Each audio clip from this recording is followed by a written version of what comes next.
Welcome to the tutorial on how to make the exposed tape bound book. This is a fun book because it combines the use of the linen tape that we use for the case bound book as well as the sewing French technique, or French sewn technique, excuse me, with a little bit of a variation to, make all this work. It's also fun and pretty popular with some consumers because depending on the measurements you use, you can make it so the front cover flips completely back flat against the back cover, so then it's like a spiral bound notebook almost, and it makes it easier to write on, especially if you don't have a hard surface beneath it. This just does that.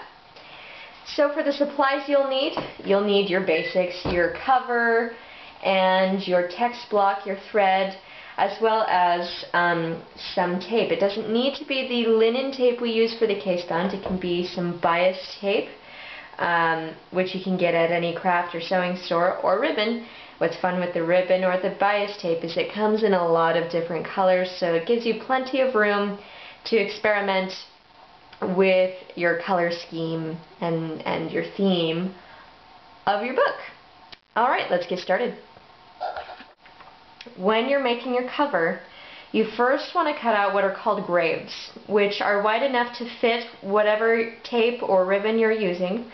In this case, the bias tape I'm using is 1/2 inch wide.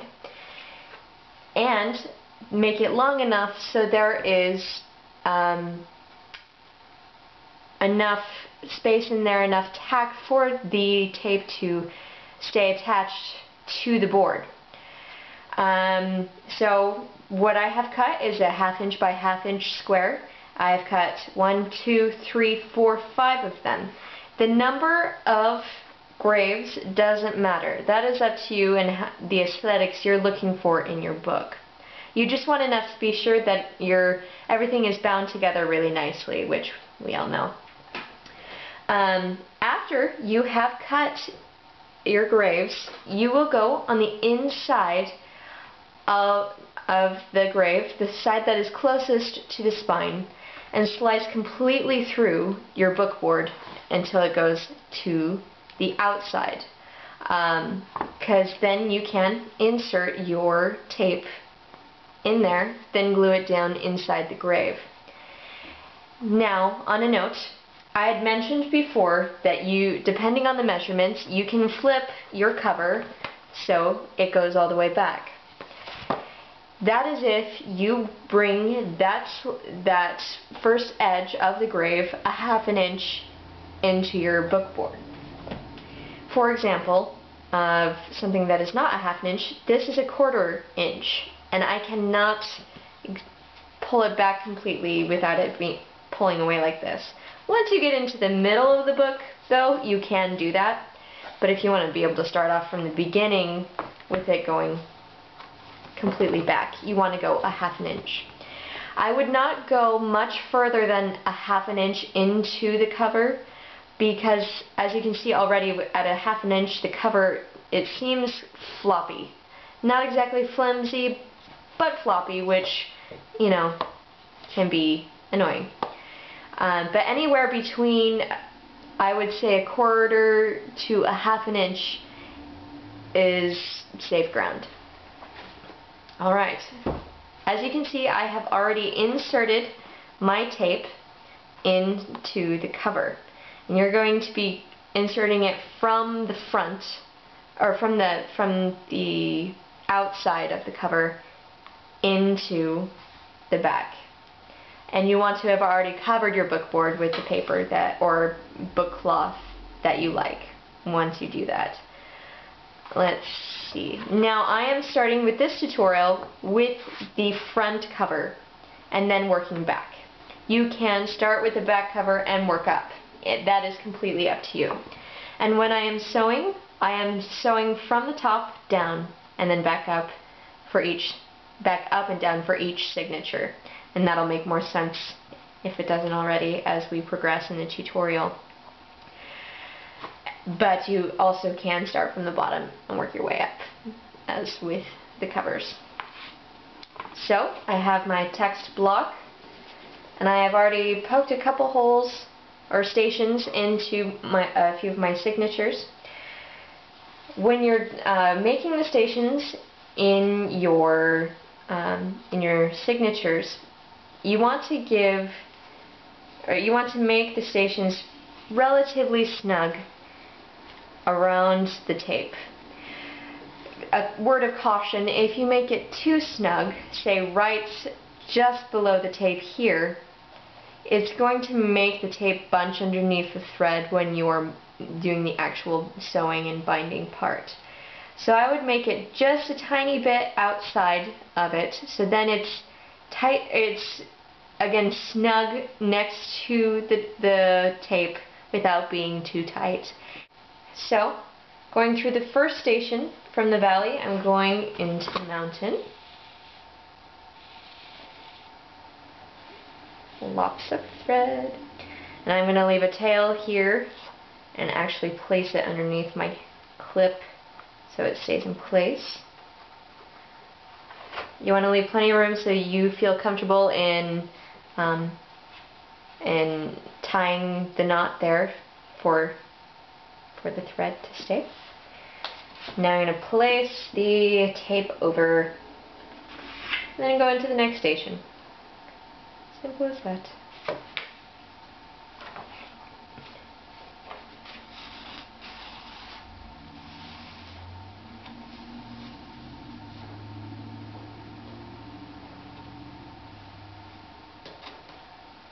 And pull that through.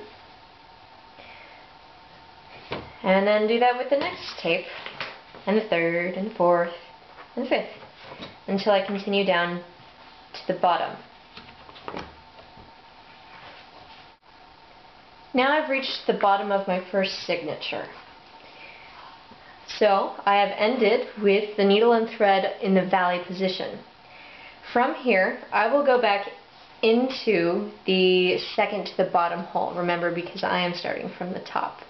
If you were starting from the bottom, it would be second to the top hole. Either way, we're going back in through here.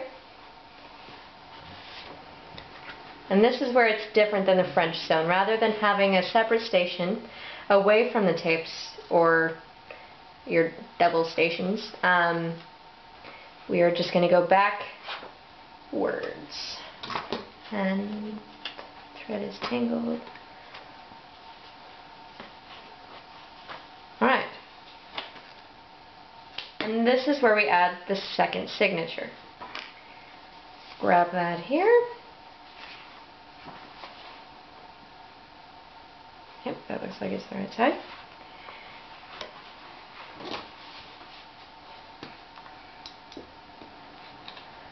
And add that.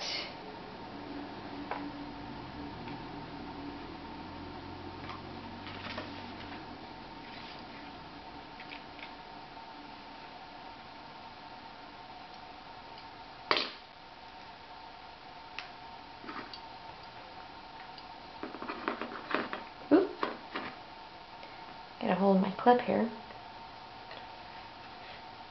Okay, there we go. So, our second signature is on top. We will go into the second station, the equivalent of the one that we just came out of the first signature. So it's second from the bottom.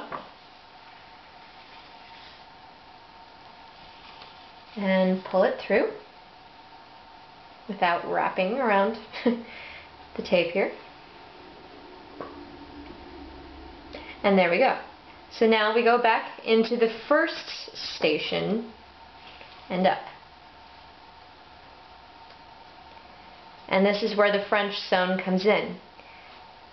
Grab the thread from the first station,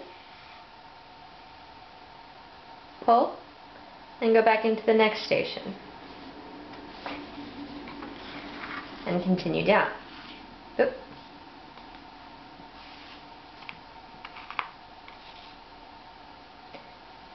Go to the next station for the next tape. Up. Around thread of the first signature. Then back in to the second signature.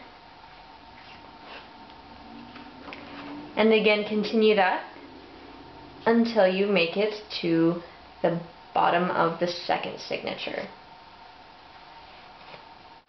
So now I've reached the end of the second signature, and this is where I'm going to show you another what we do instead of the separate station that does the kettle stitch that ties all of our signatures together. So I have already, reached the bottom of the second signature and gone back in through the second to the last station.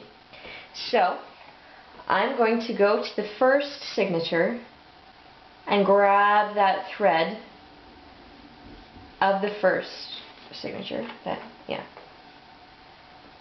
Going to go under, but leave a little loop, because this is where we're going to tie our kettle-like knot or stitch. So go through the loop and pull tight, and then you have a nice little knot. Alright, now this is where you add the third signature. And I believe I have the right end there. Yes, I do. Okay. I'm going to clip it down.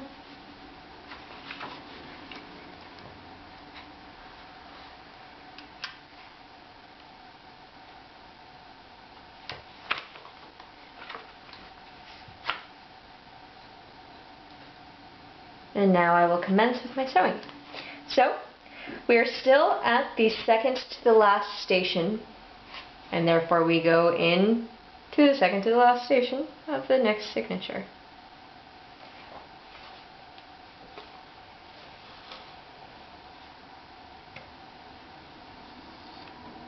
Then back up into the first station.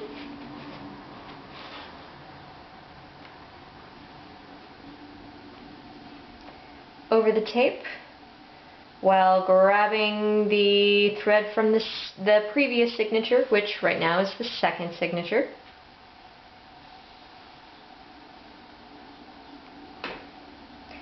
Then back in to the second station. Now I'm going to review over the knot that we just did over here by just going straight down to the bottom. I'm going to go through the second to the last station and do the little French sound thing.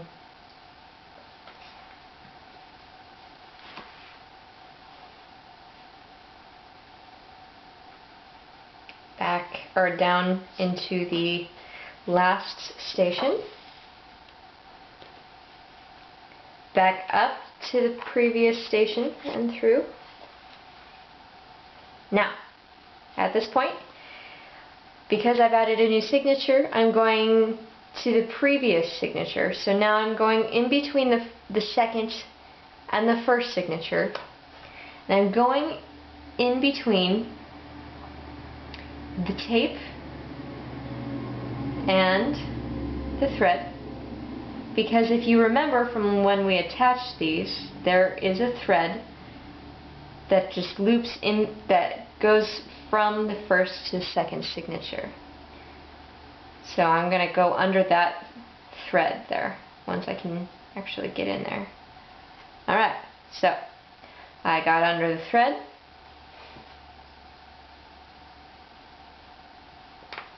There we go. Bit of a tight fit. Ooh, we got it.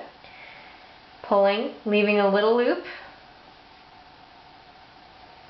Going through the loop. And pulling tight.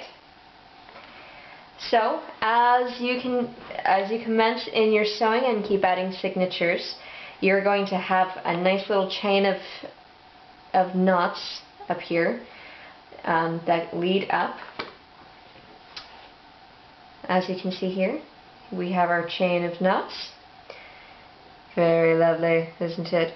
Anyway, so you continue in that pattern and then tie off the ends of the thread when you're done.